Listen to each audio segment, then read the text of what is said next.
தற்போதைய செய்தியை பார்த்துக் கொண்டிருக்கிறோம்.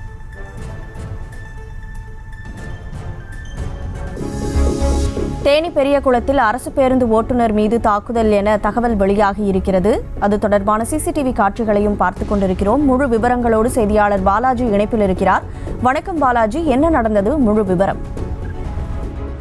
ஜெயஸ்ரீ, பெரியகுளம் பகுதியில் உள்ள போக்குவரத்து பணிமனையில ஓட்டுநராக அரசு பேருந்தின் ஓட்டுநராக பணிபுரிந்து வருபவர் சீனிவாசன். இவர் பார்த்தோம்னா கடந்த சில 2 நாட்களுக்கு முன்பு பார்த்தோம்னா அவர் பணி முடித்து விட்டு வீட்டுக்கு சென்று அன்று வார விடுமுறை என்பதால் மது அருந்தி வீட்டில் ஓய்வில் இருந்தார். அப்போது பார்த்தோம்னா அவரை தொடர்பு கொண்ட அந்த பெரியகுளம் போக்குவரத்து பணிமனையினுடைய மேலாளர் மணிகண்டன் உடனடியாக பணிக்கு திரும்ப வேண்டும் என்றும் பஸ்ஸை தொடர்ந்து இயக்க வேண்டும் என கேட்டார். இதற்கு சீனிவாசன் தான் மது அருந்தி உள்ளதாகவும் தனக்கு வார விடுமுறை என்பதால் வர முடியாது என்று கூறினார். இதனிடையே இவர்கள் இருவருக்கும் போனில் வாக்குவாதம் ஏற்பட்டது.